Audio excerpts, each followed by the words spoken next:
재앙과 신앙, 여호와께서 애굽에 내린 재앙들을 보면 333의 과정을 볼 수 있습니다.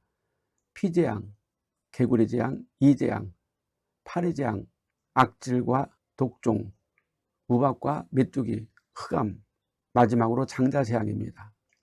첫 단계의 새 재앙은 애국과 이스라엘 백성들이 함께 당합니다. 두 번째 단계 파리재앙부터는 여호와께서 고센 땅에 있는 이스라엘 백성들을 철저히 보호하십니다.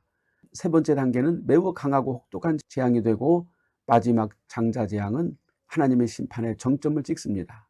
장자재앙은 애굽의 장자를 치는 재앙이지만 이스라엘 백성들을 극적으로 구출하는 여호와의 은총입니다. 애굽 사람들에게 장자재앙은 비극적이지만 하나님의 백성들에게 장자재앙은 구속의 피이며 구원의 은혜입니다. 이스라엘 자손들이 있는 그곳 고센 땅에는 우박이 없었더라.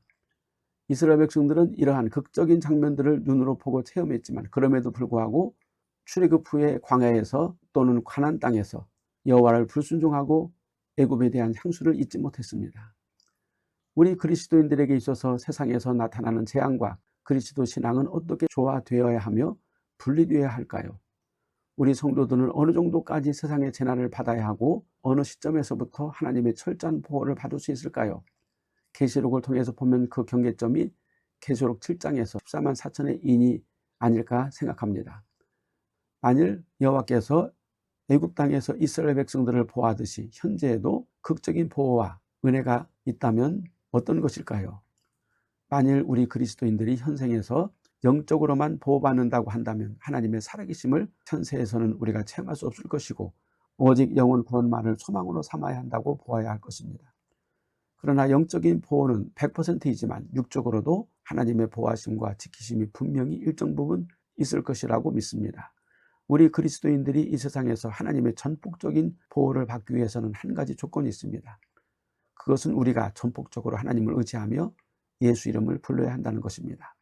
하나님과 세상, 그리스도와 별리할 두 마음을 가지고 이 세상에서 하나님의 전적인 도움을 받으려고 하는 것은 불신앙입니다. 정말 영과 육이 이 세상에서 하나님의 강력한 도우심으로 승리적 신앙생활을 하기 위해서는 우리가 하나님의 말씀과 예수 그리스도의 이름에 올인해야 합니다. 하나님의 말씀에 올인한다는 것은 11조와 주일 성수를 루틴화하는 것이 아니라 기도생활과 하나님의 말씀으로 우리의 사고구조를 오로지 그리스도화해야 한다는 것입니다.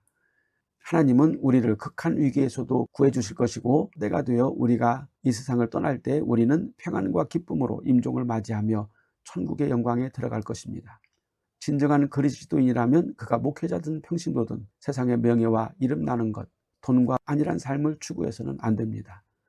세상의 명예를 추구한 자는 극단적 위기가 올 때 믿음이 흔들리고 두려워하며 심지어 내세에 대한 천국에 대한 확신도 미미해질 것입니다. 그러나 오직 진리의 말씀과 그리스도만을 표대로 삼고 하나님의 거룩함을 추구한 그리스도인은 그가 목회자든 성도든지 고난과 역경이 와도 두려워하지 않을 것이고 심지어 죽음 앞에서나 죽을 병 앞에서도 담대히 하나님을 의지하며 그리스도와 함께 사망의 골짜기를 통과하여 하늘의 영광에 이르게 될 것입니다.